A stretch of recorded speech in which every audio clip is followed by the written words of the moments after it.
Hey, tropa, scooter kid na naman. Check mo tong Honda Click i125 body cover natin. Bangis ng kulay. Malupit din yung pagka-marble effect niya. Easy DIY lang to mga tropa. Yakang-yakan nyo to. Shemperds, samurai paint ang gamit natin dyan. Samurai paint lang, sapat na. Tara tropa, watch nyo yung buong video para makita nyo kung paano diskarte rito. At ito yung body cover natin ng Click i125. Tapos ko nang applyan ng primer to mga tropa. Ang ginamit ko dyan, Surfacer UCH210.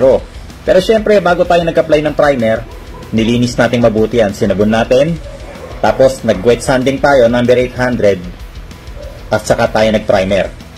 So ngayon, good to go na to mga tropa. Magbubuga na tayo ng kulay.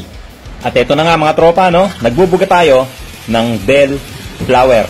Ang code nito, 37323. At pinatuyo natin mabuti itong bell flower natin mga tropa. So ngayon, prepare na natin yung gagamitin natin para sa marble effect.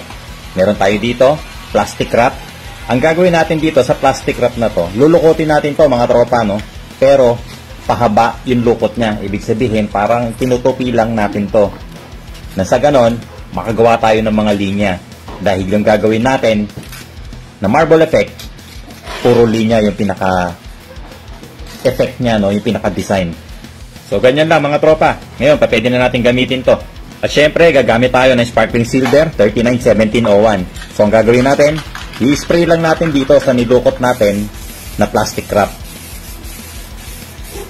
Tapos, itatapal lang natin dito sa body cover natin mga tropa.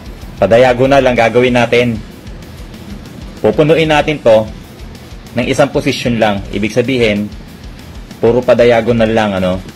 Tapos, pag puno na siya, pasaliwa naman mga tropa. Nang sa ganon, yung mga pattern, para siyang mga X. So, X pattern yung gagawin natin, yung mga linya niya, kabilaan. Easy lang sa inyo to mga tropa, no? So, ganyan lang, paulit-ulit lang mga tropa. Kapag nagmintis ka naman dyan, ibig sabihin, merong part na hindi nalagyan, pwede namang balik-balikan yan. So, walang problema mga tropa, no? So, ayan, halos puno na. And then, pakabila naman mga tropa. So, tignan nyo, ayun. Nagsaliwaan na yung mga linya, parang na siyang mga X pattern. So, ganyan lang mga tropa, no? Alright. Tapos na to mga tropa. At ito na itsura ng marble effect natin mga tropa. Silipin muna natin ang malapitan bago natin kulayan. So, ito yung itsura nyo. Nakita nyo yung mga linya, kabilaan.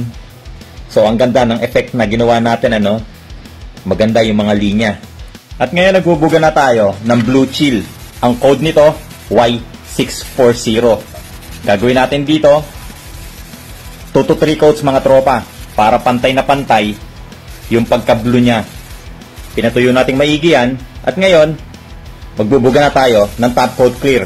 Ang gamit ko dito mga tropa, clear 1128. Bubugahan natin to ng 3 coats or 3 layers. At pinatuyo natin maghapon yan. Tapos, nag-wet sanding tayo, number 800. So, ito, nakikita nyo, wala nang kintab dahil nga nag-wet sanding. Ngayon, magbubuga na tayo ulit ng clear. Gamit natin, clear 1128 pa din. Pero ang application nito, dahil final coat na to, wet application. Nang sa ganon, maganda yung kalalabasan ng kintab. Alright mga tropa, tapos na itong body cover natin ng Honda Click i125. So tignan nyo yung marble effect na ginawa natin. Napakaganda ng mga linya. At yung kulay, napakalupet. So yan, yung blue chill natin na ipinatong natin sa bell flower. Siyempre, nasa gitna yung marble effect na ginamitan natin ng sparkling silver. So nakita nyo yung kulay mga tropa, no? Ang ganda ng combi. Ang angas. So ayan mga tropa, no? Sana nakakuha na naman kayo ng idea.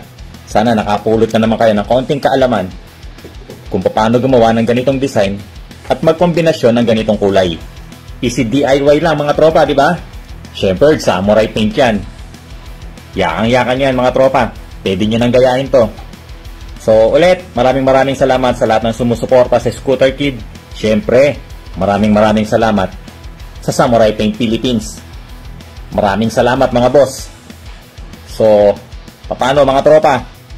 Kita-kits na naman tayo next video. Ride safe palagi. Peace!